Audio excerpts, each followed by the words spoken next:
I certainly don't think that the king will have any troubles going through here. Let's pause and take a quick look. If you look at Aldia's keep, you can tell he was doing crazy experiments, including this giant frog. The king hates giant frogs, but so I'm sure he can deal with this real quick. He'll just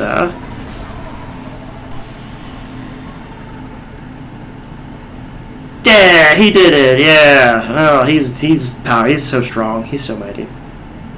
Anywho, so Navlin treats you differently between being a hollow and being a human, which is very similar to if you go to the Shrine of Amana, you cannot open the door if you're hollow. I would suspect that this is because Aldia, who I think created all of these things and is the mastermind behind most of the game, didn't want Nashandra getting the king's soul and getting I don't know why so much the king's armor. The king's armor and whatnot is great, but the soul is what's powerful. Souls have this crazy ability to do all kinds of stuff if they're used correctly. That you can become a giant like Vendrick. You can create crazy things. You can strap them to hollows and make them explode like the what do they call them? The mummies. I call them explodey guys. So Navlin is interesting in that he's super crazy. And if you free him as a human, which I'm about to do right now in this game, and you saw a little bit of the fight earlier that I have with him, if you free him as a human, he'll invade you all over the place. I want to say he invades you like 13 times. It's actually kind of a huge pain, because he invades you at very inconvenient times. It's actually a huge hassle. So I would not recommend freeing him. I don't think he even drops anything as a Red Phantom.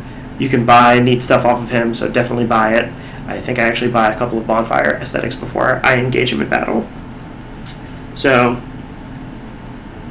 I thought Navlin was Aldia for a long time, confined here, but after listening to some of his dialogue, he pretty much outright states that it was created by, he doesn't name him outright, but created by Aldia. But he was super nuts, so Aldia had him confined. Sucks to be you, bro. So, what all do we know about Aldia? He was confined to his keep due to becoming too mad and creating too much crazy stuff. Vendrick locked him in here.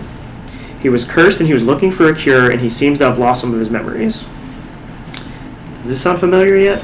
I don't know. I'll tell you what my conclusion is soon. So, I think that he created the Ancient Dragon, or at very least resurrected the Ancient Dragon.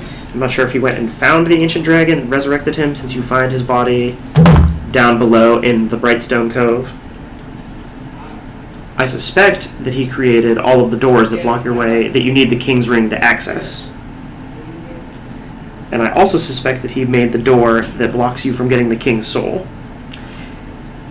In part, I'm sure he did this to ward off would-be adventurers that would just come through and take his brother's soul and become incredibly powerful and what have you. And I also think he did it in part to protect the souls from Nashandra, because I think Nashandra is the big bad of the game, and towards the end of her reign, it was basically everybody versus Nashandra. So Aldia and Vendrick were trying to figure things out. They didn't want to take the throne. They wanted to break the cycle. Vendrick tried using various souls to relieve himself of the curse, and it didn't work. Aldia decided to do crazy experiments. Not sure if it worked.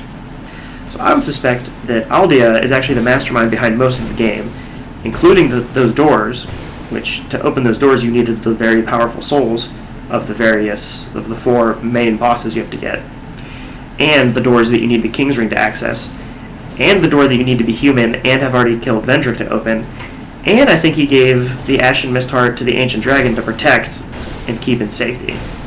Now, if all this is true, and you have to defeat everything, why does the Ancient Dragon just give you the Ashen Mist Heart? And now, I do not have the Ancient Dragon's speech on hand, but the Ancient Dragon kind of is just like, well, whatever, you seem cool, here you go, you can have this. So, if you haven't figured out where I'm going with this yet, what does the player character have in common with Aldia? They're both cursed, they both have lost their memory, they're both trying to find a cure.